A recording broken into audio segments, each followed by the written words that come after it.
정말 다 타버렸다고요? 그 천년 사찰이 순식간에 사라졌다고요? 안녕하세요. 오늘 전해드릴 이야기는 그저 뉴스에서 스쳐 지나가기엔 너무도 처참했던 대한민국의 봄날에 벌어진 재난입니다. 2025년 3월 말 경북 청송과 안동, 강원, 고성 일대에서 시작된 산불은 빠른 바람을 타고 걷잡을 수 없이 번졌습니다. 진화 헬기조차 접근이 어려웠던 이 불길은 산림 수천 헥타르를 순식간에 삼켜버렸고 결국 전국 곳곳으로 확산되었죠. 4월 초까지 이어진 이 대형 산불은 31명의 생명을 앗아가고 4,000채가 넘는 주택을 불태우며 수많은 이들을 한순간에 삶의 터전에서 밀어냈습니다. 하지만 피해는 그것으로 끝나지 않았습니다. 불길이 닿은 곳엔 우리의 천년 문화유산도 있었습니다. 바로 고운사였습니다. 여기서 잠시 좋아요와 구독 알림 설정까지 해주시면 더 많은 이야기를 전해드릴 수 있습니다. 고운사는 신라시대에 창건된 천년 고찰로 경상북도 대표 사찰이자 보물이 다수 보존된 신성한 장소였는데요. 그 고운사가 그 소중한 전각들과 함께 불에 타 사라져버렸다는 소식이 전해졌을 때 사람들의 충격은 말로 다 표현할 수 없었습니다. 고운사를 비롯한 전통 사찰의 피해는 단순한 건물 피해가 아니었습니다. 천년을 지켜온 문화재들이 흔적도 없이 사라졌다는 사실은 산불의 잔혹함을 온몸으로 보여주는 장면이었죠. 특히 고운사 대웅전은 보물 제131호로 지정된 귀중한 유산이었습니다. 그뿐만 아니라 범종각, 산신각, 그리고 불상과 탱화 등도 화마를 피하지 못했습니다. 산속 깊이 위치해 진화도 어려웠고 불길은 돌풍을 타고 순식간에 사찰 내부까지 침투했죠. 사찰에 남아있던 스님들과 관계자들은 전력을 다해 물을 끼얹고 불을 막아보려 했지만 자연의 힘 앞에서 할 수 있는 일은 너무나도 제한적이었습니다. 고운사의 주지 스님은 이토록 무기력할 줄은 몰랐다며 울먹였습니다.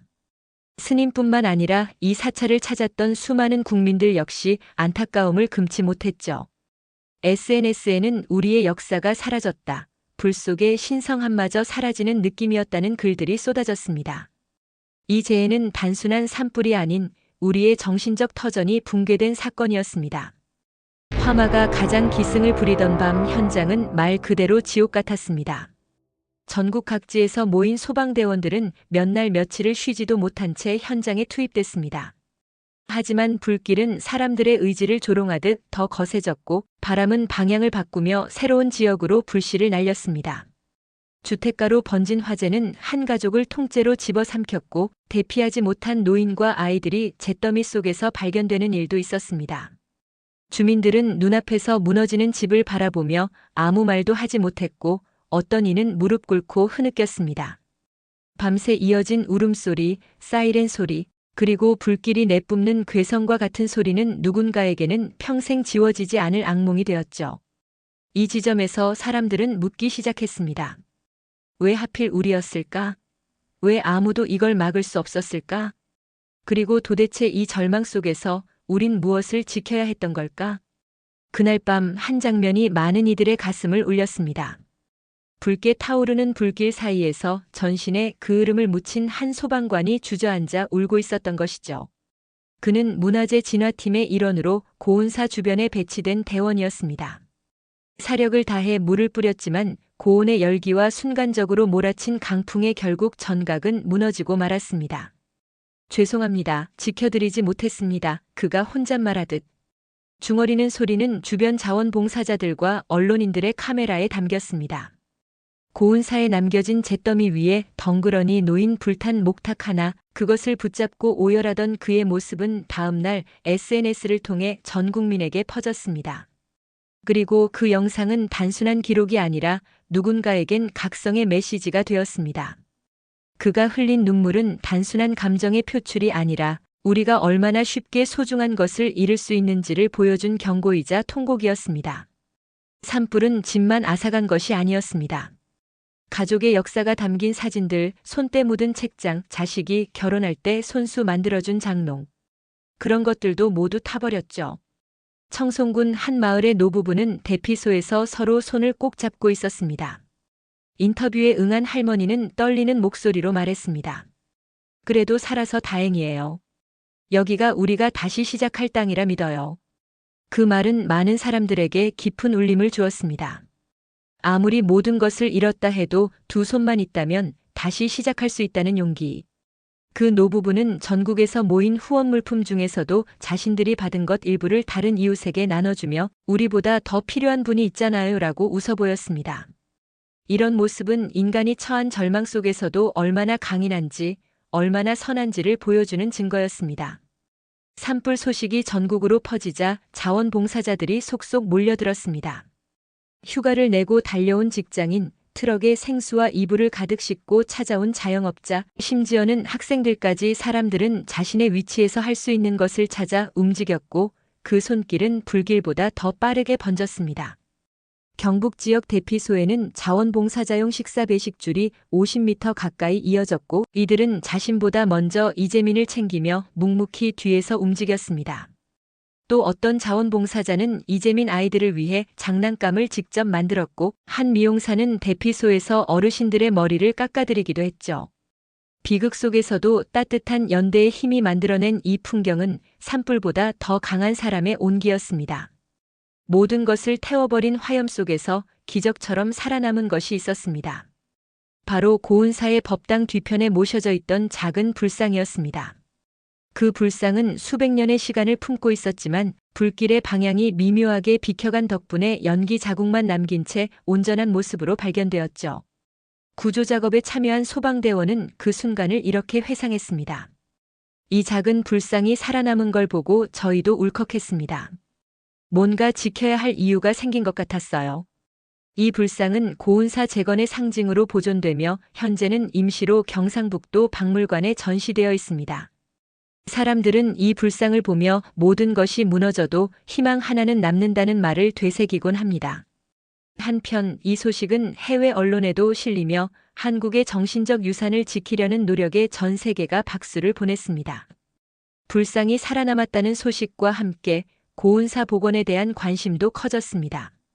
불과 일주일 만에 모금액은 20억 원을 넘어섰고 이는 단순한 지역 재건이 아닌 역사 회복 운동으로 확산되었습니다. 놀라운 점은 이 모금에 해외에서까지 동참했다는 것입니다. 일본, 미국, 프랑스, 심지어 브라질의 불교단체까지 기부에 참여하며 한국의 유산은 인류의 유산이라며 응원의 메시지를 전했죠. SNS 해시태그 고은사 함께 다시는 순식간에 수십만 건의 게시물로 퍼졌고 관련 콘텐츠를 만든 유튜버들도 수익 전액을 기부하겠다고 밝혔습니다. 한국 내 기업들도 이 움직임에 호응하며 자발적 후원을 이어갔고 결국 정부와 문화재청은 빠른 복원을 위한 협의체를 발족했습니다. 불에 탄 건 목조 전각이었지만 사람들의 마음은 불타지 않았습니다. 오히려 더 단단히 모였습니다. 고은사 복원 운동이 국내를 넘어 국제적인 움직임으로 확산되자 유엔 문화유산기구도 즉각 반응했습니다. 유네스코는 한국 정부에 공문을 보내 해당 지역의 복원 과정이 전 세계 문화유산 보존의 모범이 될 것이라며 복원 전문 인력 파견 의사를 밝혔습니다. 또한 고은사의 역사성과 정신적 가치를 재조명하는 국제 세미나를 공동 주최하겠다는 계획도 발표했죠. 이런 흐름에 힘입어 국내외 대학에서도 관련 연구 프로젝트가 활발히 시작되었으며 그중 일부는 복원 재료부터 전통 건축 기술에 이르기까지 깊이 있는 협업으로 이어지고 있습니다. 이처럼 한 사찰의 복원은 단순한 건물, 복구를 넘어 세계가 함께 지켜야 할 문화유산의 의미를 다시 일깨우는 기회가 되고 있습니다. 산불 진압 후에도 위기는 끝나지 않았습니다. 산림이 불에 타버린 지역은 지반이 약해져 대규모 산사태 위험에 노출되었죠. 이를 막기 위해 긴급 투입된 군 장병들과 자원봉사자들은 굴착기 없이 삽과 곡괭이만으로 급경사면을 보강했습니다. 이들은 무너진 절터 주변을 정비하고 흙더미 아래 묻혀있던 유물 조각들을 하나하나 조심스레 꺼냈습니다. 그 중에는 일부 소실된 목재 불상 조각도 포함되어 있었으며 이는 이후 복원의 중요한 단서가 되었습니다. 눈에 띄지 않는 곳에서 땀 흘리며 일한 이들의 노력은 결국 피해 확산을 막고 희망의 싹을 틔우는 토양이 되었습니다. 많은 사람들은 이 모습을 보고 우리도 무엇인가 도울 수 있다는 생각을 품기 시작했죠. 진화가 마무리된 뒤 잿더미 속에서 한 장의 종이가 발견되었습니다. 그것은 고운사주지 스님이 매일 쓰던 기도문 중 일부였습니다. 구겨지고 태워졌지만 마지막 구절은 또렷이 남아 있었죠. 이 세상의 모든 생명이 평안하기를. 이 한 줄은 현장에서 복구 작업을 하던 모든 이들에게 깊은 울림을 주었습니다. SNS에서는 이 기도문이 퍼지며 고운사의 정신은 살아있다는 댓글이 이어졌고, 어떤 사람은 그 문장을 새겨 직접 손수건을 만들어 대피소에 나눠주기도 했습니다. 비록 사찰은 사라졌지만 그 안에 담긴 마음은 사람들의 가슴에 깊이 새겨졌습니다. 문화재는 형태만이 아니라 정신까지도 계승되어야 한다는 교훈을 사람들은 새삼 깨달았습니다. 청송 지역 초등학교 학생들이 자발적으로 쓴 손편지 수백 통이 대피소와 복구 현장으로 전달되었습니다. 산불 때문에 무서웠어요. 하지만 고운사 아저씨 힘내세요. 불에 탄 나무도 다시 자라잖아요. 우리도 다시 만들 수 있어요. 이 짧은 문장들 속에는 진심 어린 응원이 담겨 있었고, 지친 소방관들과 자원봉사자들은 그 편지를 가슴에 품고 다시 현장으로 나갔습니다. 일부 편지는 복구 작업자들의 헬멧이나 작업복에 테이프로 붙여지기도 했죠. 특히 한 편지에는 불타버린 건 나무지만 우리 마음은 안 탔어요라는 문장이 적혀 있어 전국에 감동을 줬습니다. 작은 손으로 꾹꾹 눌러 쓴 글씨는 무너진 곳에서 다시 피어나는 미소의 씨앗이 되었습니다. 마지막으로 남은 범종. 고운사의 대표적 유물 중 하나였던 범종은 산불 당시 종각이 붕괴되며 일부 파손되었습니다. 그러나 놀랍게도 종 자체는 심각한 손상을 입지 않았고 복원 가능하다는 전문가의 판단이 내려졌습니다. 이 소식이 전해지자 많은 이들이 그 종소리 꼭 다시 듣고 싶다고 입을 모았습니다. 현재 범종은 서울의 한 보건센터에서 정밀 진단 중이며, 기술자들은 과거의 주조 방식과 소리를 재현하기 위해 고문서를 분석하고 있습니다. 복원 이후 이 종은 단지 고운사의 종이 아닌 전 국민이 기억하는 종소리로 다시 울려 퍼질 예정입니다. 언젠가 그 종소리가 다시 경북 청송의 산골에 울려 퍼질 때 사람들은 그날을 기적이라 부를지도 모릅니다. 복구 작업이 한창이던 어느 날, 한 소방관이 쓴 손편지가 인터넷에 공개되며 수많은 사람들의 눈시울을 적셨습니다. 불길 속에서 저는 두려웠습니다. 하지만 우리가 포기하면 이 땅도 이 문화도 끝이라고 생각했습니다.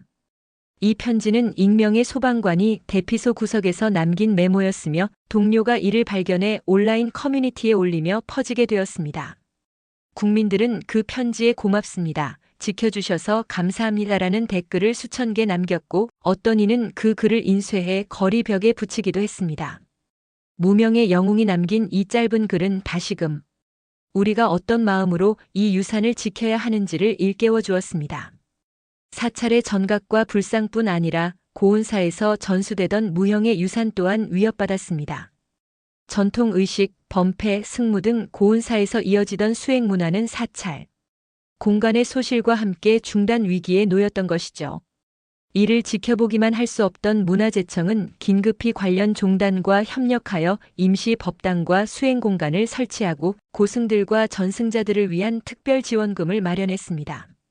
전국의 불교계 인사들도 자발적으로 강연을 이어가며 사라질 뻔한 정신적 유산을 다시 연결하고자 노력했죠. 한 문화재 전문가는 말합니다. 눈에 보이지 않지만 더 소중한 것이 있다는 걸 이번에 모두가 느꼈을 겁니다. 산불은 고운사만이 아니라 그 주변 마을 공동체에도 큰 상처를 남겼습니다. 하지만 동시에 사람들을 다시 하나로 만들기도 했습니다. 집을 잃은 이웃이 옆집 창고에 임시 거처를 만들고 하루하루 모여서 나무를 다듬고 폐자재를 정리했습니다. 마을 회관에선 매일 저녁 국이 끓여졌고, 그 자리는 단순한 식사가 아닌 서로의 마음을 확인하는 시간이 되었죠. 어떤 어르신은 우리는 불보다 강한 사이라며 웃었고, 젊은이들은 SNS를 통해 마을 회복기를 일기처럼 올리며 함께 이겨내자는 메시지를 전했습니다. 이렇게 뿔뿔이 흩어졌던 공동체는 다시 손을 맞잡고 더 단단해진 관계를 만들어갔습니다. 산불로 그을린 산자락에 어느새 초록빛이 돌기 시작했습니다. 국립산림과학원은 헬리콥터를 이용해 조림용 씨앗을 살포하고, 인근 대학생 자원봉사단은 묘목을 직접 심으며 복원을 도왔습니다. 특히 어린이 환경교육단이 참여한 날엔 아이들이 손으로 씨앗을 흙 속에 넣으며 이건 고운사 나무예요. 라고 외쳤죠. 그렇게 검게 타버린 땅 위에 수천 그루의 나무가 다시 자리를 잡기 시작했고 몇 주 뒤엔 들꽃이 피어나기 시작했습니다. 산은 다시 살아나고 있었습니다. 이 생명의 순환은 단지 자연의 회복이 아니라 사람들의 마음속에도 희망이라는 씨앗이 다시 뿌려졌다는 의미였습니다. 산불 발생 한 개월 후 한 독립 다큐멘터리 감독이 이 사건을 기록한 영상을 제작하여 유튜브에 공개했습니다. 영상 속엔 불길을 막기 위해 뛰어드는 소방관, 잿더미 속 불상을 발견한 순간 울고 있는 아이를 품에 안은 자원봉사자들이 담겨 있었죠. 영상은 업로드 하루 만에 100만 조회수를 돌파하며 전 세계 사람들의 눈시울을 적셨습니다. 해외 시청자들은 한국의 문화에 경의를 표한다. 이 감동을 내 나라에도 전하고 싶다는 댓글을 달며 함께 슬퍼하고 함께 응원했습니다. 결국 이 영상은 다큐멘터리 영화제로까지 초청되었고 고운사 복원의 의미는 더 넓은 세상으로 번져갔습니다. 복원 작업이 시작된 지 수개월 후 고운사 경내 한복판에 복원 기념 표석이 세워졌습니다. 그리고 그 옆에선 아이들의 그림과 편지가 전시되었죠.